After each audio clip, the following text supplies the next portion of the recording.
But in 1995, a religious group known as the Autocusi, or the Israelites, decided that this tropical rainforest would be its promised land. They came to settle and to introduce farming to the Amazon soil. Their prophet Ezekiel Autocusi told them they would be Peru's living frontiers in the forgotten regions of the country that form the so-called triple border with Colombia and Brazil. Since then, the Autocusi have lost their leader. With almost another halfway to go, we met our first member of the Autocusi church. It was pretty easy to spot her. Es el gran rey de los reyes, aunque el mundo no lo crea. Amén. Demos gracias a Jehová. This is a community that has separated itself from Peruvian society. They dress in biblical clothes, biblical costumes, and really they are isolated as they attempt to sort of establish their presence permanently on the Amazon as they conquer the Amazon rainforest. The riverboat left us on the dirt pier of Altomonte. The self-confessed Israelites are a peaceful people, but they are not exactly welcoming to outsiders. We had heard that every Friday they hold a ceremony on the banks of the river. Their spiritual capital is here in Altomonte, founded 20 years ago by people answering the call of their prophet Ezekiel to populate the borders of the Amazon. Todos los israelitas somos trabajadores. Trabajaremos codo a codo en el agro para llevar a cabo con el desarrollo agropecuario. They migrated from all across Peru, many fleeing economic hardships or the internal war with the Maoist guerrillas' shining path. Que vengan todos aquí a Alto Monte de Israel para que así trabajen junto con nosotros y así aprendan muchas cosas así que en la selva. ¡Viva el proyecto de Fronteras Vivas! The fog lifts, revealing that the Israelitas are not a handful of eccentrics in a small jungle village, but a large movement of about 50,000 believers from all sectors of society. Although their national culture has known many upheavals, the Israelitas have no tradition of violence. They advocate social change, but only when achieved by peaceful means.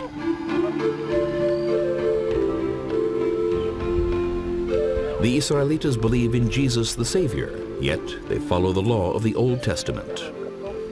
For them, it's not only a book of law and ethics, but also a source of stories, recipes, and survival instructions. The women wanted to know if their sisters in the far-off land of Zion also wear kerchiefs.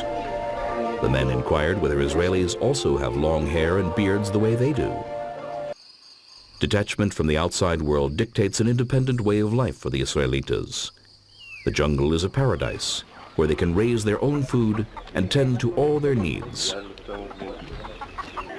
The overwhelming presence of the prophet Ezekiel Autocusi Gamonal is conspicuous everywhere. The Israelitas are also a political movement. In the last elections to the Peruvian Congress, they even won a seat in the legislature. According to the prophet Ezekiel, the New Testament declares that God's covenant with the Jews has been abrogated and will be renewed with another nation in a virgin land situated in the center of the world.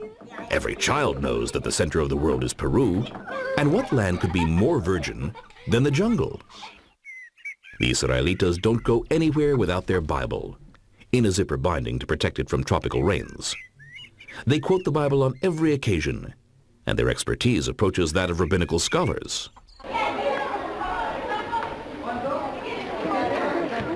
At the village school, Bible is the most important subject of all. The Israelitas claim that the Bible justifies their unique lifestyle, proves Ezekiel's authenticity as a prophet, and confirms that they are the chosen people. En este caso, hemos creído en la palabra, en el Evangelio, lo que dice el libro de Efesios, en el capítulo 1, versículo 13. Nosotros, que somos profesores, enseñadores, y netamente israelitas, muy distintos a las otras escuelas que están fuera de nuestro asentamiento, de nuestra comunidad, nosotros hemos decidido abrazar esta carrera de la docencia para tratar de conservar las costumbres que la Biblia indica. Ese es el principal motivo de que aquí hay profesores netamente hermanos israelitas. The village is run democratically. Decisions are made by the village council and a committee of elders. The prayer hut is walking distance from the village. Other huts were built around it to serve the community on holidays. Nearby, villagers constructed an elegant guest house for their revered prophet, who honors them with occasional visits. The Israelites pray 5 times a day.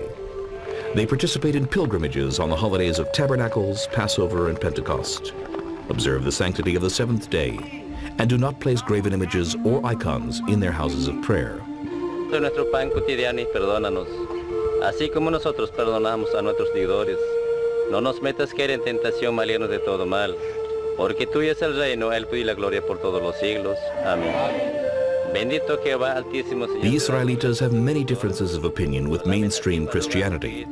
For example, they believe that Jesus was born on April 6th, as it is written that he was circumcised on the Sabbath following Passover.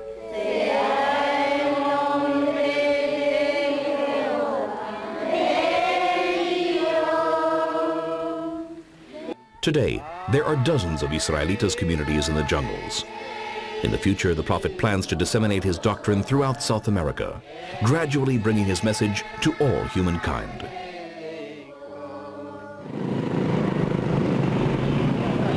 Many Israelitas who live in the city of Pucallpa, further down the river, plan to move to the jungle villages before the catastrophe of the year 2000. Israelitas come to the movement's club to watch the prophet's sermons on video, the Mount Sinai of the 20th century.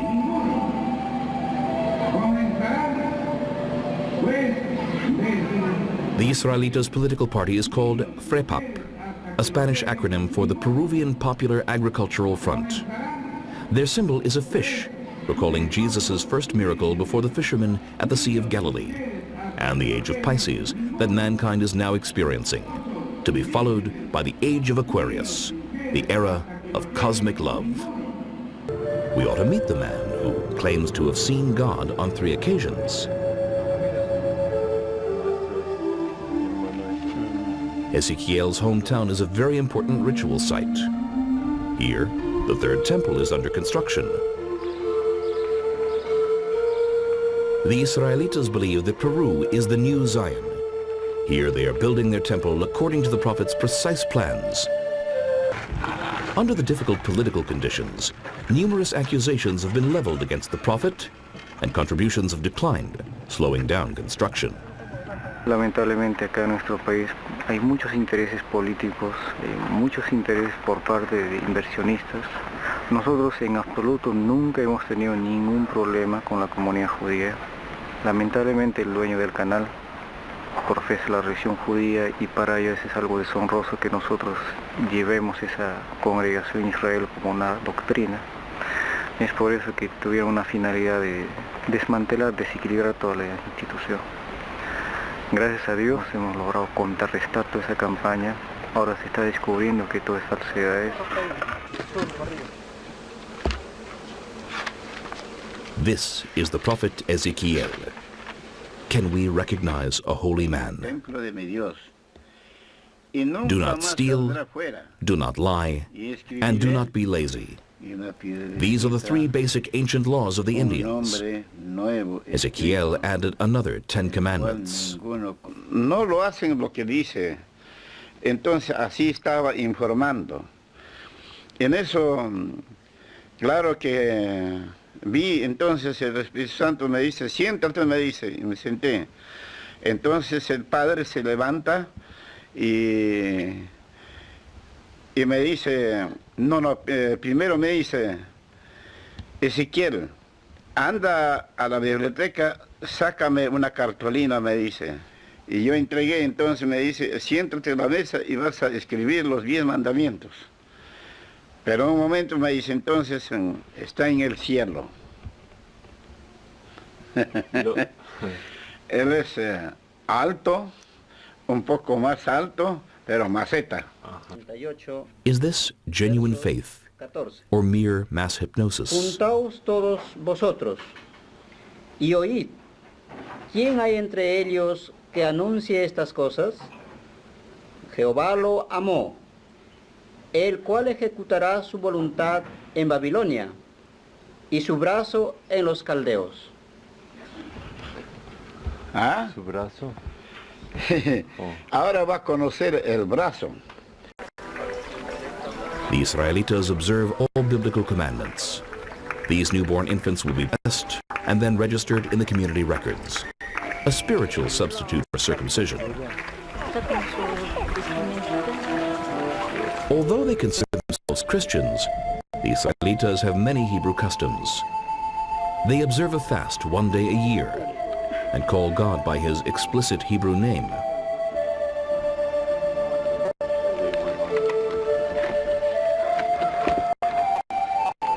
Every Saturday, holiday, and the first day of each month, the Israelites offer sacrifices, meticulously observing all mandatory ritual purity practices.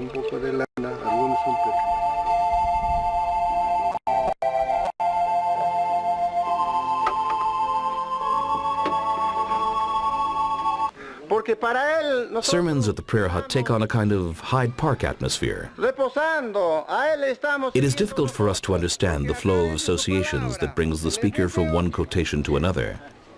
But what's most important is that the audience follows his logic. Santifica al hombre que guarda el sábado, el que guarda con conocimiento de causa, el que aplica su profundo sentido de responsabilidad cobra.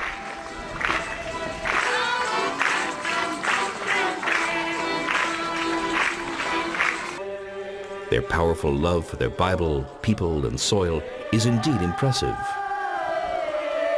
Perhaps Ezekiel underwent an experience similar to that of Moses when he beheld the burning bush. It's hard to determine. What has changed since the days of Moses? Kahala Yahweh Ba'Shem Yahushai Ba'Shem Ruach HaKodesh, which are the true Hebrew names of the Most High Father, Yahweh, which is Hebrew for He is, and His only begotten Son, Yahweh Shai, which is Hebrew for He is salvation, He delivers. Double honors my teachers, the apostles and elders of Great Millstone. Peace and mercy to the elect, with the house of David reborn again in this generation. And shalom to the 130 Yasharallah, who today are known as the Negroes, Latinos, and Native Americans, who before losing our true heritage, who are known as, and still are, the true Hebrew Israelites of the Holy Bible.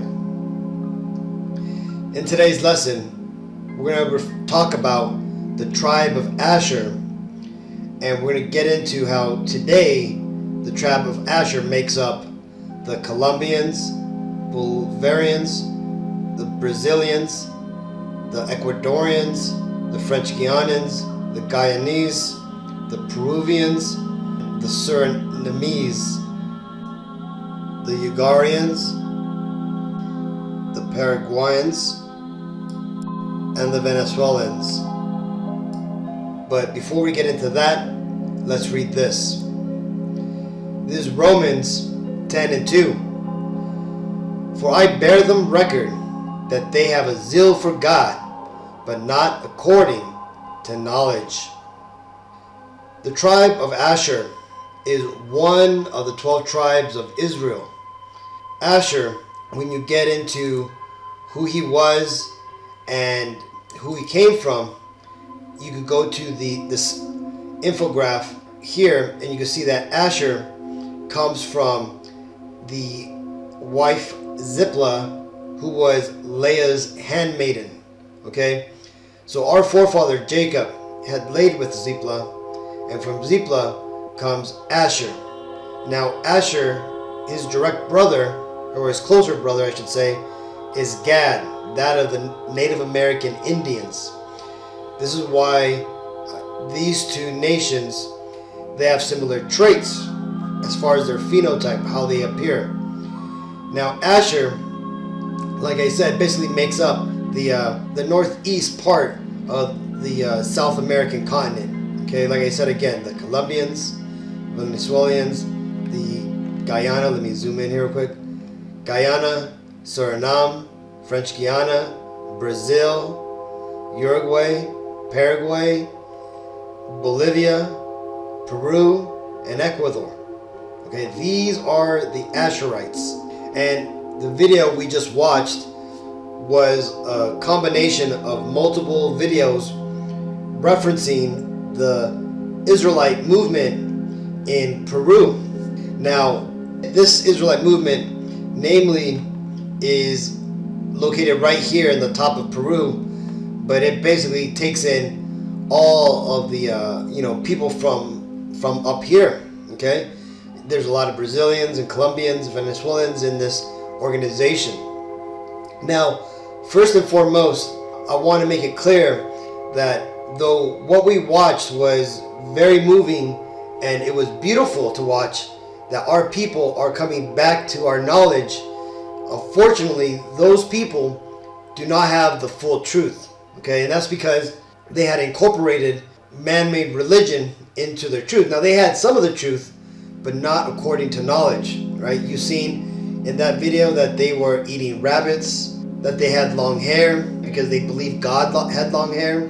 But I wanted to show that because in South America, there is a heavy zeal for God, and that's because they are the Israelites, okay? Another example of this would be this sect here in, I believe this is in Colombia. It says, Lost Jews of Colombia say they found their roots. They are called crypto Jews or lost Jews, and in recent years they have emerged in remote places as scattered as India, Brazil, and American Southwest, and here in Colombia. They were raised as Christians but believe they have discovered hidden Jewish roots, prompting many to return to Judaism. Now, remember, Judaism is not the biblical Israelite belief or way of life, right? This is a man-made doctrine created by our enemies, the Amalekites, which are the top tribe of Edom, back around 740 AD, when they mass converted to a new religion which they created, which was based off of our heritage. Because again, at that time, we for the most part had become a lost nation, and that let the door right open for our enemies to come in and start to claim themselves to be, Jews. For the most part, Amalek always claimed that they were converts up until the 1800s, when they started to just straight out claim that they were the biblical Jews, which the world is now starting to realize that they're not.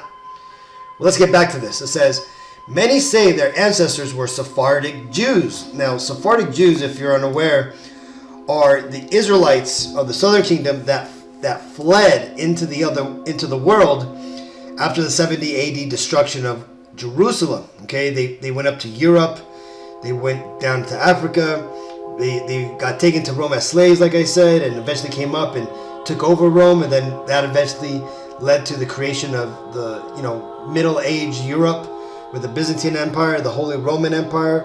Well, a lot of the higher echelon of that society, which was namely Jake, right? They did know that their roots did go back to Israel, but they didn't really get the fine details of how. Right? They just knew that they were simply children of God, right? And some of them claimed that they were from the house of Judah and whatnot.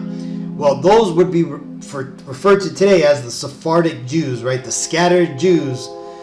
It says, many say their ancestors were Sephardic Jews expelled from Spain more than 500 years ago, as the Spanish crown embarked on a systematic persecution of the Jews. Now, this here is a little tricky because in the Middle Ages, Jake basically was in power of Europe during the Dark Ages. They refer to it as the Dark Ages, Middle Ages. Let me bring the Bible timeline, which will make this a little easier to explain.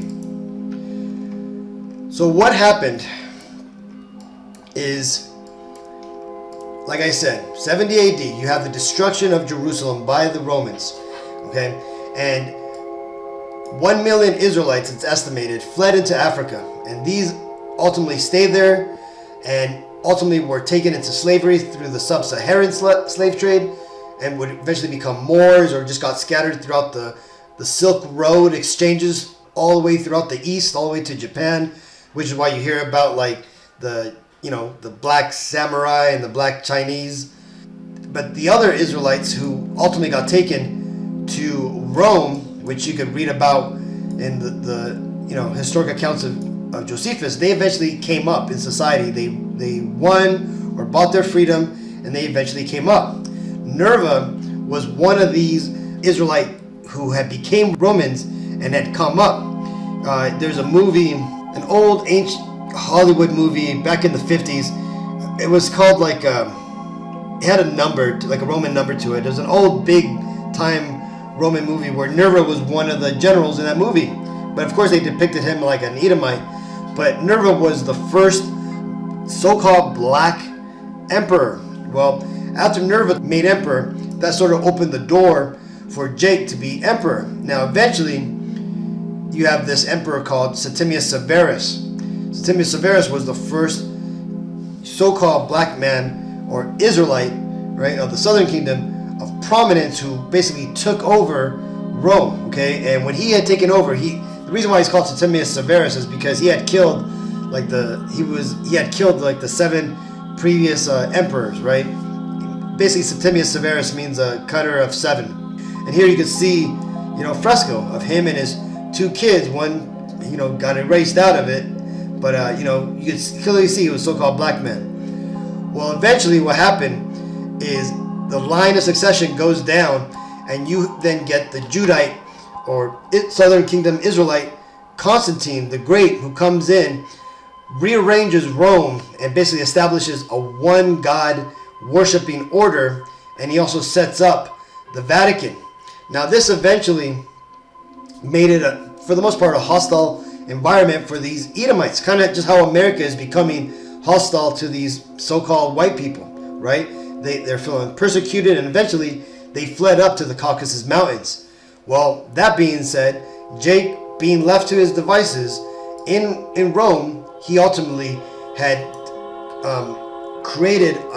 he had split up the empire into the Byzantine Empire and the Western Roman Empire, right? Which eventually I believe was the Holy Roman Empire and stuff. But from there also comes the establishment of the Sunday Sabbath, the rosary beads, church or mass, right? Like I said, Esau had gone up to the Caucasus Mountains. The Vatican had created the idea of hell. Like I had told you, the Southern Kingdom Israelites, for the most part, that had gone into Africa were starting to get picked off by Ishmael and Ham, the Hamites, and sold into the sub-Saharan slave trade, and eventually were sold to on the Silk Road. Well, that being said, you had the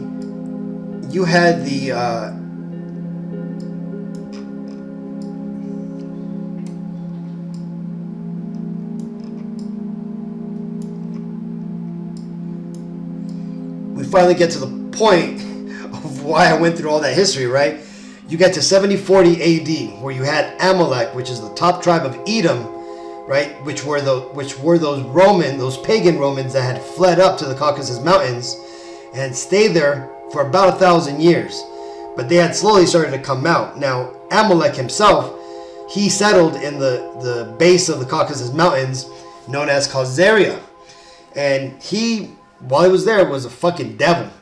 And what he had done is he had started to, they were known as the name stealers. They were known for robbing people, basically getting them drunk, giving them drugs to make them pass out, and eventually they would steal their identity, kill them, and go and pretend they were them and steal their goods, or take whatever money was waiting for them at the end of their journey, right? There was accounts of testimonies on both the eastern side of China about these people, and also on the European side, warning about these people. Again, they were referred to as the name stealers, the pagans, but eventually they were a big problem for the caliphate, right? The caliphate during that time was Ishmael, and Ishmael had given Ishmael, along with the Byzantine Empire, which was Jake, had given the Khazarians ultimatum that ultimately they convert to a God-centric religion, either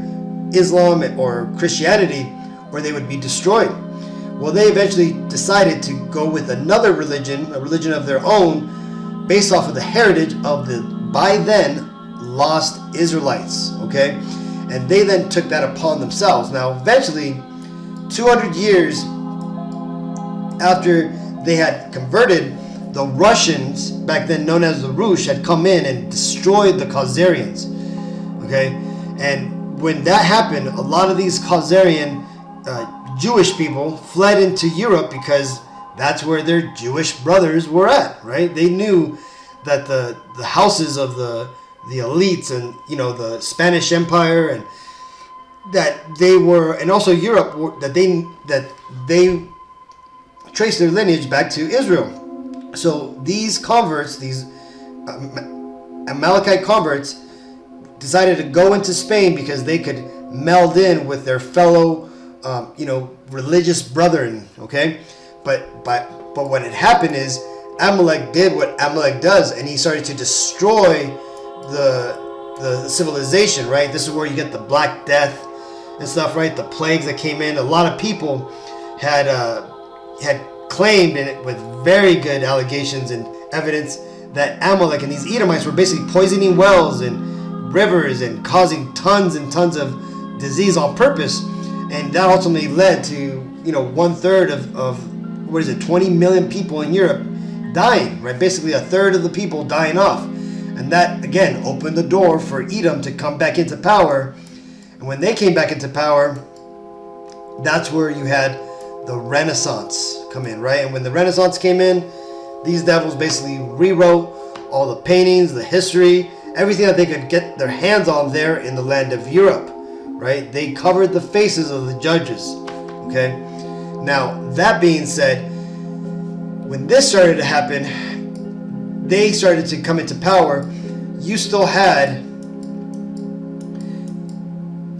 these devils like the Medicis, the Edomites infiltrating the Vatican. Well, the Spanish was getting tired of Amalek's shit. So what he started to do is he decided to expel all the Jews, right? And when he was going to expel the Jews, he was talking about expelling the Khazars, right? And basically getting rid of everybody who believed in Judaism, right? Or basically what the so-called Jewish people believed in that time.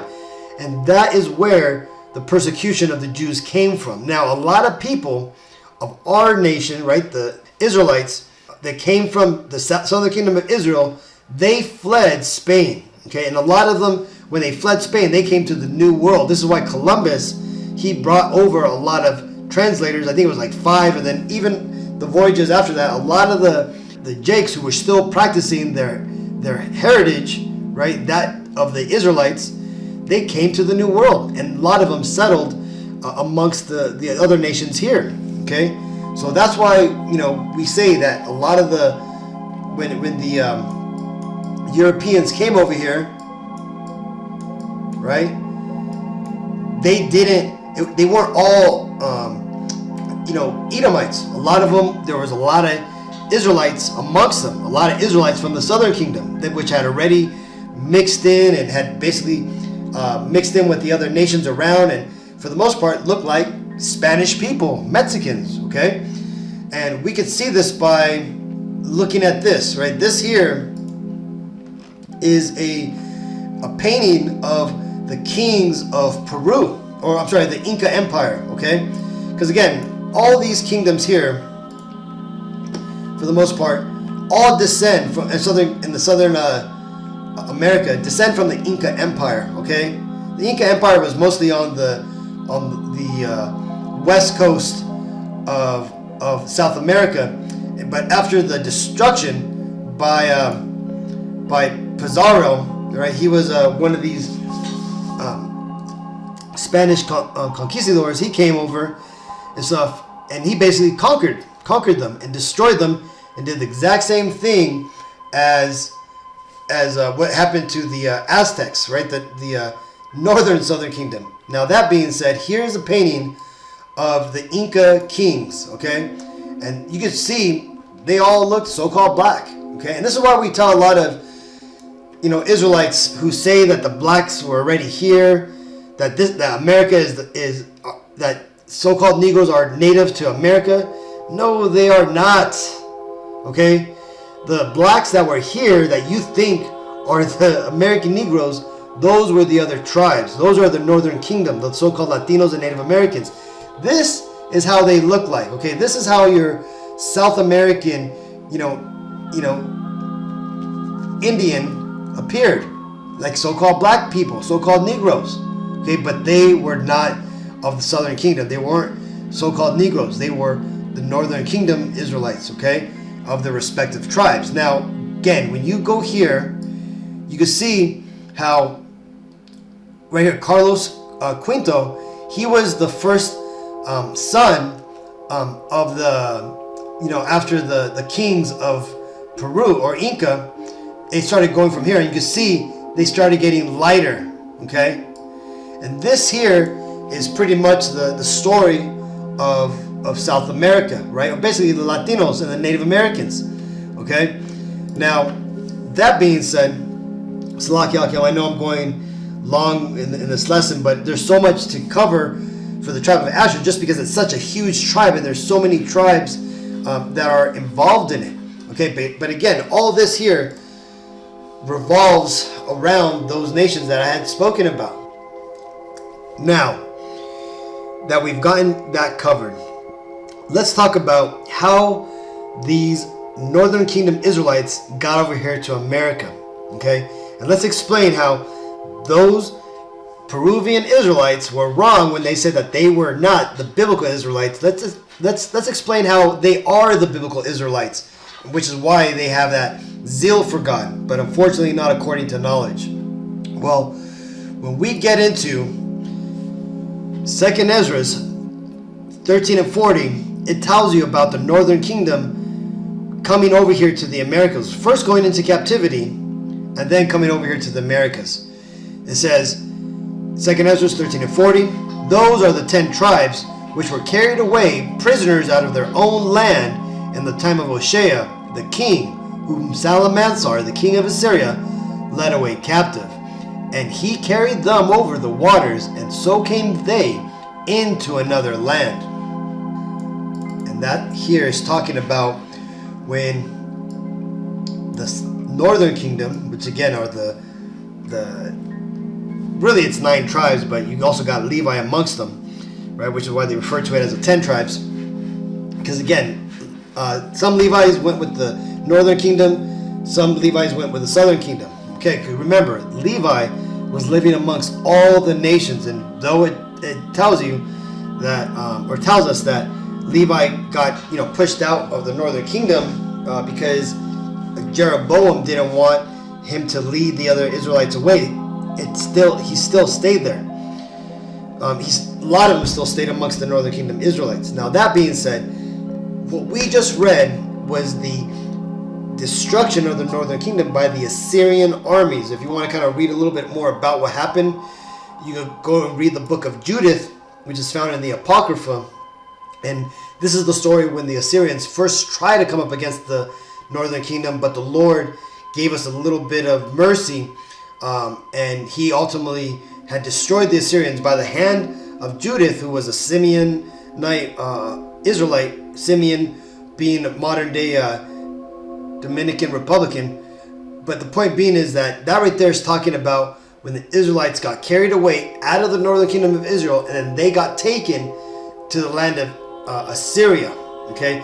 And amongst Assyria, then we got dispersed amongst the Assyrian land, and that also included places like Ecbatana, or modern day Iran or Persia, okay? You can read about the book of Tobit to kind of read about that, right? Tobit was also an example of how us Israelites, though we were still in captivity under the Assyrians, we had freed ourselves economically, but we were still considered like lower class in the society, and we had basically had to practice our laws or our rituals in secret, right? Great book, read it, one of my favorite chapters in the Bible. Now, let's get back to this. Verse 41. But they took this counsel amongst themselves that they would leave the multitude of the heathen and go forth into a further country where never mankind dwelt.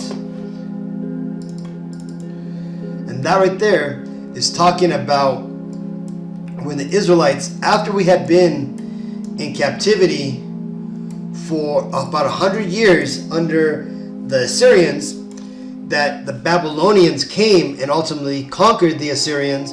And this is about where you read about the destruction of Nineveh. Okay, you can read about that in Nahum chapter 2.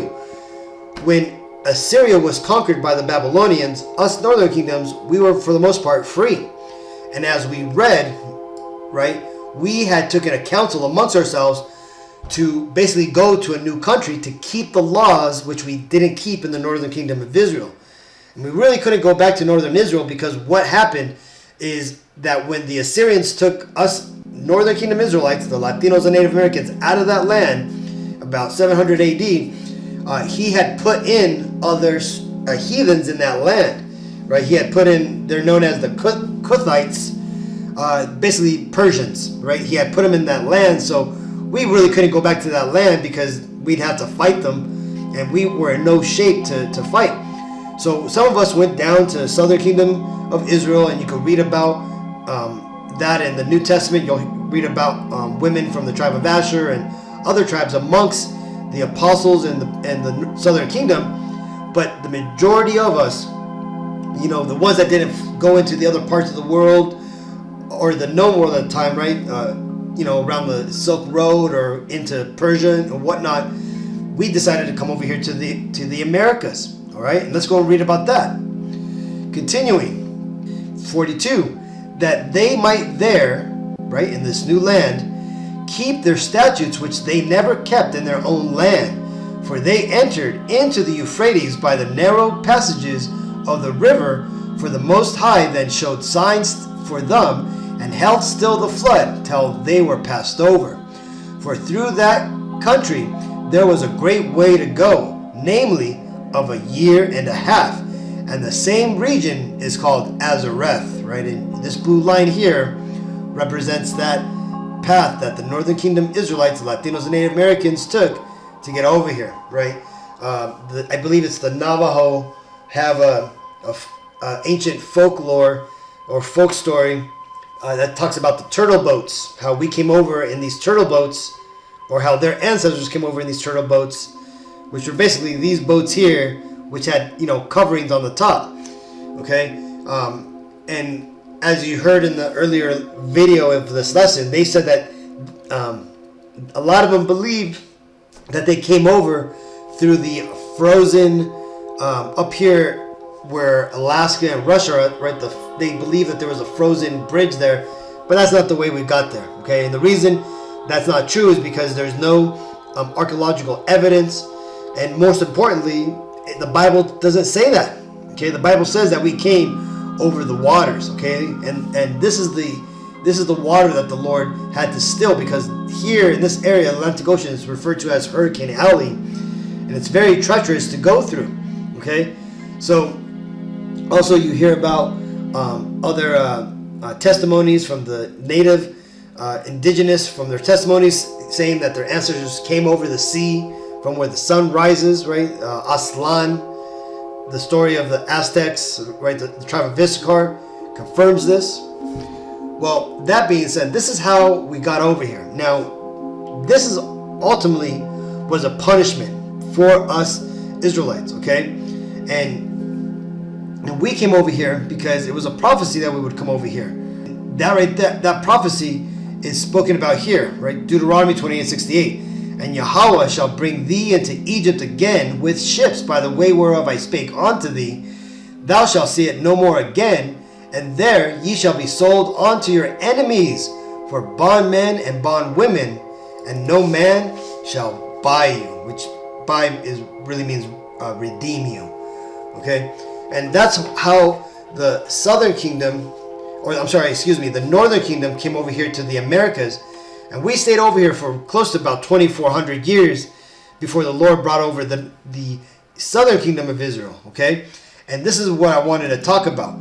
Because in that lesson that I had talked about, you know, not only did the Lord bring over the southern kingdom of Israel by the Sephardic Jews who had been expelled out of Spain, which these Colombians are referring to, which they very well could be, it's also referring to the North Atlantic slave trade that took place in about 1618 to about 1860. Okay, and this is why down here in the tribe of in Brazil, for example, and where else is it? French Guiana. Around here, you have a lot of Southern Kingdom Israelites. Okay, this is why Brazil, there's many Southern Kingdom Israelites in there, and that's because a lot of them came from Angola and the Congo, and Senegal was all up in French Guiana, Guyana, and all those areas, right? So that being said, this is why Asher has a combination of Asher, but also has a combination of Benjamin in it. But for the most part, South America is Asher's location, okay? And amongst him dwells these other nations. And again, the whole 12 tribes chart, it is a guide. It's not, concrete, right? We're not saying that all the tribe of Ashers are within this geographical spot. No, there's a lot of Asherites who have come to America that have gone around the world, just like a lot of Benjamites who had basically came down here to Brazil and down here to Cartagena and over there to the West Indies and over here to the Americas, right? We are scattered largely all around the world, namely here on the Western Hemisphere. But again, according to the prophecies of our forefather Jacob to our forefathers, his 12 sons, he had told us that we would all be dwelling in specific places. And these prophecies all are explain who we are. And as far as for those prophecies, remember, it told us in Genesis that Jacob, our forefather, gave prophecies to each one of his 12 sons and to let them know what their descendants would be doing in the last days, the time that we're living in now. And in regards to Asher, this is what he said. This is Genesis 49:20. Out of Asher his bread shall be fat, and he shall yield royal dainties. Okay, so you have this, and then you also have the blessing that Moses gave to the tribes, like towards the time when he was about to move on to glory. Okay, this is Deuteronomy 33:24. And Asher, he said, let Asher be blessed with children. Let him be acceptable to his brethren, and let him dip his foot in oil. So that being said, let's go through these prophecies, okay? So right here where it says, out of Asher his bread shall be fat, and he shall yield royal dainties. Well, this right here is talking about how, they're going to be one of the larger producers of food, okay? When you look at Brazil is basically one of the largest producers of beef in the entire world, okay? This is why they're taking over a lot of the beef industry here in America, right? There's a whole show talking about this, right? Yellowstone. If you haven't watched it, it's a great show. A little too, cornball-y with a bunch of cowboy shit, but a good action show nonetheless. But one of the main themes in that show is that the beef industry is basically dying in America, and it's on its way out, and that Brazil is going to eat the American cattlemen's lunch, right? Because they're the number one producer of beef in the world. Okay. Another thing about Brazil, right? It says the biggest sugar producer in the world. Brazil is the world's largest producer of sugar, accounting for 25% of the global production. Okay, and not only does Brazil create the largest amount of sugar and beef, but the rainforest in general, which is right here, produces a large amount of the food for the entire world. Okay, I think it's like 14% or something like that.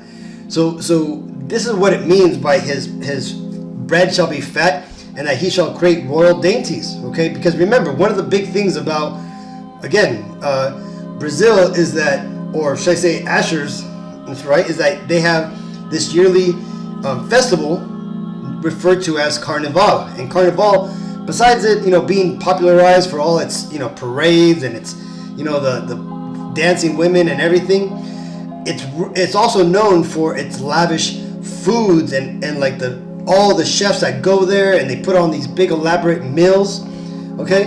And it's like a festival for kings, okay? So hence royal dainties. So, and then as far as the prophecy that Moses gave about them, right? Let Asher be blessed with children. When you look at again at that map, this area here, there's so many people in this area, especially in Brazil, that it's crazy, right? This is one of the largest regions as far as people in South America, okay? And not only that, but when it says let him dip his foot in oil, when you get into the list of the largest oil production companies in the world, right? Countries by rank. When you look at this here, right? Yes, you have all these other countries, but look down here. Venezuela, 20, South America. Let's see who the next South American country is. Colombia, also Asher. How about what other South American country, right? Argentina, that's Naphtali, but look over here, South America. Guyana, South America. Ecuador, so Ecuador, Guyana, this is Asher. So again, Asher has a lot of oil reserve, okay? So that's what that's referring to. So this is how we know who Asher is, okay? They are the nations that I just spoke about. So that being said, why do these Israelites, these South American Latinos, not know who they are? Okay, well, that's because there was a prophecy. There was a prophecy that we would forget who we were. And this is also known as the Great Falling Away, right? The beautiful thing is that those Israelites in the beginning of this lesson, in that video, they were the Israelites that had not necessarily remembered that they were the Israelites, but they had started, their spirit had started to come back to their old heritage, right? To the ways of their fathers, which is why they were doing, for the most part, they were keeping the Old Testament laws, right? They were keeping the Sabbath. They were doing all these things, okay? Just like those Colombians who were so-called lost Sephardic Jews, right? Unbeknownst to them, they were doing the law, not knowing the law, okay? And what does it say? Those that keep the law, but not having the law are a law unto themselves. And that is happening because the Lord is breathing the breath of life back into us, okay? The Lord is bringing the spiritual skeleton of the dry bones, which was us Israelites, because remember, when the Lord destroyed us, He made us lose our heritage, like it tells us here, Jeremiah 17:4. And thou, even thyself, shalt discontinue from thine heritage that I gave thee, and I will cause thee to serve thine enemies in the land which thou knowest not. For ye have kindled the fire in mine anger, which shall burn forever. And that's how we lost our heritage, okay? And why was that? Well, because again, we started to go off, right? Because we disobeyed the Lord. We didn't keep our contract with Him. We broke that covenant. And even till this day, we are being destroyed. We're being oppressed, right? Here's images showing what happened to the Northern Kingdom, right? And that all goes back to right here, to the old times when we got first put into captivity and got put into labor camps and whatnot, right? We would basically get our hands and noses chopped off. We get fed to dogs. Our women would have their children ripped out of them, right? Children would they would rip children in half to show how strong they were, right? These devils were ruthless to us, all right? Burning us at the stake. They would take our babies and bash them, their heads against rocks. They would hang and then burn 13 of us representing the 12 apostles and the Messiah. What devils are these, man? See, look at these devils, what they did to us. But again, this is all because this was the punishment of us Negro, Latinos, and Native Indians for going off and not obeying the Lord. But now that our iniquity is accomplished, our punishment is coming to an end, the Lord is now waking us up. He is putting that spirit back in us to cause us to to seek them out again, to seek the truth out, not to get into religion, but to get into the truth of the Bible. And that's what those Peruvian Israelites were. Though they didn't have the full-on truth, hopefully they'll watch this video. Hopefully, well, not hopefully, they will eventually get this truth. It tells you in the Bible that this gospel, which is the 100% truth, which the apostles push out, will eventually go around the entire world, and everybody will get this. And Lord willing, those Israelites will get the true message. Now, those that the Lord wants out of that group will understand that they are the Israelites and that what his name, real name is, and they'll call upon it, right?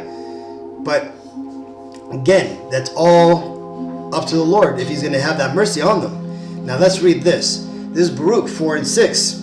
Ye were sold to the nations, not for your destruction, but because ye moved God to wrath. Ye were delivered unto your enemies.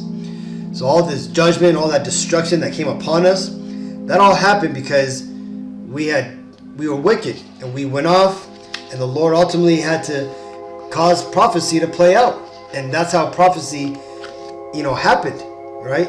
Is that we ultimately would go off, we'd go into captivity, we would lose our heritage through the killing, the beating, the perpetual slavery that we were put in. Even till this day, we're in a form of chattel slavery, right? Basically, we're on tax farms, basically working and getting taxes and our labor stolen from us, okay? And that's because we're still in a form of captivity. But again, this is soon going to be over because the Lord is soon going to be arriving. This is Baruch 2 and 30.